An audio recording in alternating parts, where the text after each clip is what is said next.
James Carville, what a piece of shit. James Carville is such a piece of shit. His head, he looks like the Crypt Keeper. You know, God, you pulled him up out of, what, 1992? Go back to 1992 there, James Chester Carville. Barbara Walters actually gave 2 interviews to Fidel Castro. She gave 2 interviews to Fidel Castro throughout the years, right? He was a dictator for like 50 years. And she said that he was good-natured. Barbara Walters, the founder of The View, said that she was very chummy, that he was very chummy. They were chummy with each other. He was charismatic, forthcoming, you know, charming. In fact, they actually had a big lobster dinner, I think, on the second interview, right? So Barbara Walters having this big-ass lobster dinner with Fidel Castro. Oh, my God, that's like Adolf Hitler. Oh, my God, Barbara Walters had this lobster dinner with Adolf Hitler, and then she founded The View, and now you got a bunch of fascists who are on The View. That's not actually too far from my conclusion's close. But my God, I swear, you know, The View had a problem with Bernie Sanders saying that that Fidel Castro had a literacy program, which does, and actually Cuba has the top 5th in the world for their literacy. 99.8% are literate in Cuba compared to Kentucky, which has 60%, and that's a 1999 Paul Patton study, and it was, you know, either kindergarten reading level or under. But that's pretty pathetic, 60%. So Kentucky's got a 60% literacy rate. Maybe they could try Fidel Castro's literacy program. It would probably help, you know, get Kentucky reading. Hey, Kentucky, read. It's good for you. You can learn stuff.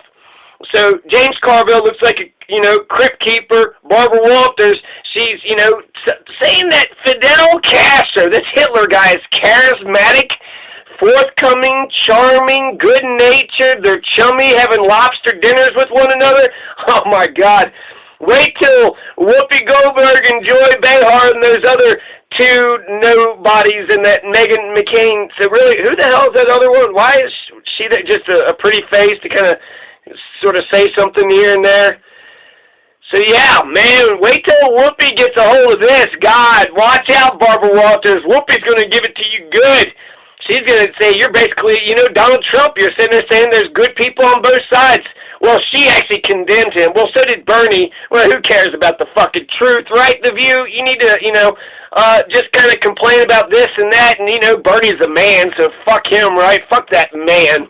That great man who's been great his entire life and who's going to save this nation. Yeah, fuck that. No, fuck you all, you fucking dickheads. Jesus Christ. I bet they won't say shit about Barbara Walters doing an interview with Fidel Castro. As long as you're exploiting them, right, getting an interview and then showing that Fidel Castro has a human side. Why? How's that not just, that's way worse if you're going to say, you know, Fidel's such a terrible person, but I guarantee you that Whoopi and Joy and Meghan McCain are a bunch of hypocritical, low-life pieces of shit, and they would never criticize Mama Bear. What, Barbara Walters? They're not going to criticize her for doing an interview with Fidel Castro and then saying he's, you know, handsome and sexy and, you know, was, you know, just talking good about him, right? Charismatic and charming is what she actually said. But you could tell she was into him. She liked it. So you remember that poll in Iowa that was supposed to come out, but then they closed it down? So right before Iowa, right before the big election, you had CNN, the Des Moines Register poll about to come out. Biggest Iowa poll ever, but it wasn't released one day before the caucus because of what? Some fucking complications. Bernie won that. Bernie was first place. Pete said, hey, no, don't do that because then he'll just, you know, run into Iowa first place and just take the whole damn thing over. So by them, you know, Des Moines Register not putting that poll out, it did help Pete out. In fact, Pete was only, you know, polling at 16%. Liz at 18%, Joe at 13%. So that poll did hurt Bernie by them not releasing it, and it did help Pete. So, you know, there are people who are fucking with this election, playing shenanigans. You got a lot of people talking a lot of shit about Bernie. So, you know, you had all the Hillary Clinton supporters, they hated Bernie just because, you know, Hillary is so much better, which Hillary is a psycho. Did you know that Hillary was a psycho? I never heard, did anybody, she's a nut, she don't look at her eyes, there's nothing there. What the fuck? How could you even hear her? How could you even listen to a word she was saying? So yeah, Bernie would have, Bernie would have won. He might still win Iowa, right? He come in a close second. Maybe he won it. We don't fucking know. Fuck you, Iowa. You fucking pieces of shit. Fuck Iowa. Iowa needs to go back to 1883 when Otto von Bismarck got universal health care for Germany and America was sucking Chester Alan Arthur's dick. And he needs to go back. He, Joe, who am I talking about? Iowa. Yeah, Iowa needs to go back and suck Chester Alan Arthur's dick. Fuck you, goddamn Iowa. And Chester Alan Arthur of Vermont, that is, just to, make sure I'm being precise here. 1988 Rambo, I think it's Rambo 4 or 3. Rambo goes to Afghanistan to fight against the Soviet Union invaders in defense of the Mujahideen, in defense of Bin Laden and Al-Qaeda. So Rambo was fighting for Bin Laden and Al-Qaeda. Yeah, that's what Reagan and that's what America was doing, really.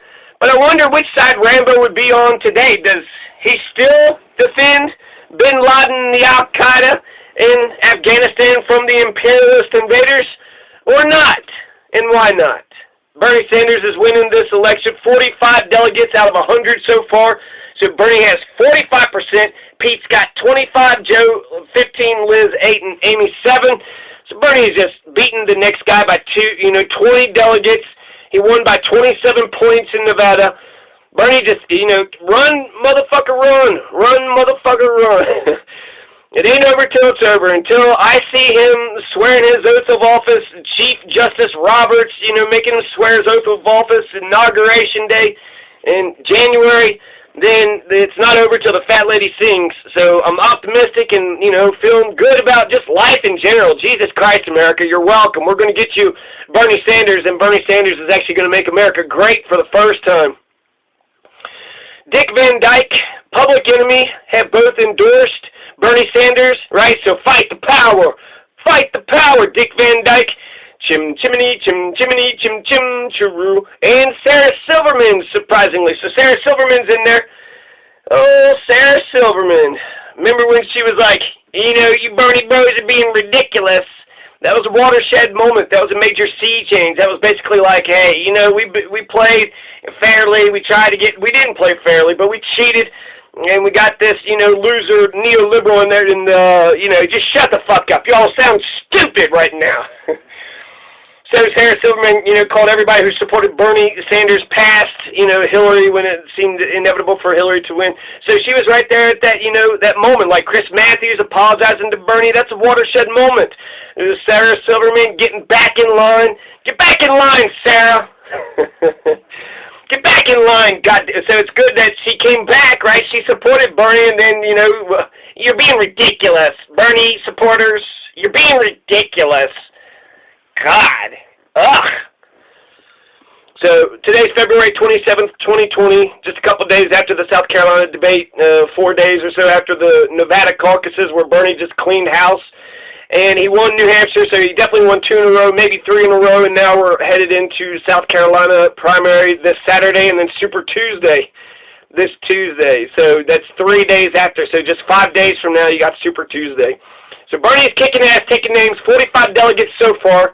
He's getting some, good people that, endorsements. Ben & Jerry's, right, of ice cream. Ben & Jerry's, Dick Van Dyke, Ariana Grande. She actually got 20,000. Americans, her fans to register to vote. Ariana Grande is actually increasing the voter turnout rate. So that's very mature and sophisticated. So, Bernie Sanders welcomes Ariana Grande's endorsement. Killer Mike is just a badass left and right. Al Sharpton recently just endorsed Bernie Sanders, saying, look, we know who actually has the Martin Luther King legacy in spite of Clyburn. Bernie Sanders mentioned Clyburn's bill, but Clyburn doesn't give a shit about who shouts, He don't care who's best. Him and Joe have been friends forever, so he's got to just go with, his friends more than who is best. But ultimately, South Carolina, you need to be just like Battleborn, Nevada. South Carolina, you need to live free or die.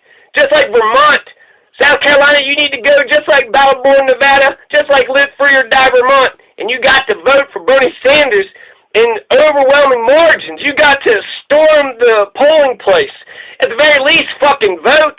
If you ain't even voting, you're not even part of the democracy. You ain't part of the government. You ain't really, organizing. You ain't paying attention to the laws.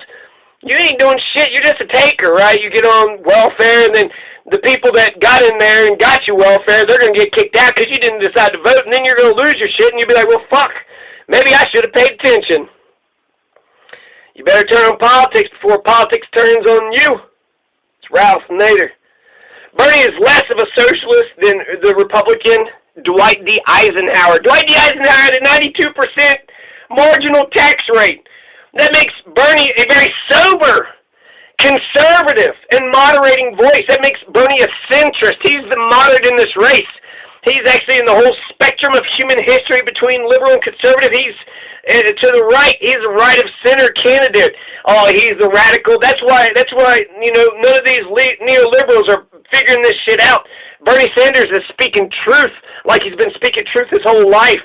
So by running to the right of him and act like, oh, hey, I'm the common sense moderate candidate. No, you're farther right than where he's already center right. So you needed to go left, maybe center left, maybe just nudge left, and then that would have, you would have been presented as a different kind of progressive. So there is a neoliberal lane, but they can't get their shit together. Fuck, Joe would be a terrible, I think Pete Buttigieg would be the hardest neoliberal for Bernie to beat. So therefore, just in terms of strategy, yeah, don't vote for Pete. Yeah, vote for Joe. Yeah, Bloomberg. That's it. Yeah. Klobuchar. Oh man, y'all should put Klobuchar up there against Bernie. Klobuchar, she's gonna be president. Fight the power. Fight the power. Sarah Silverman, 4 years ago would have been, why don't you go suck Chester Alan Arthur's dick? But now, I'm glad she's back. And actually, she said a lot of, progressive shit. She come to Louis C.K.'s defense. So his whole thing was, if he's in a position of power, there's sexual harassment there. But he was asking women if he could masturbate to them. So he asked for consent. They said no. He and them were probably both embarrassed, and then they, walked off. Sarah Silverman admitted that she let Louis C.K. jack off to her. So, what a trooper.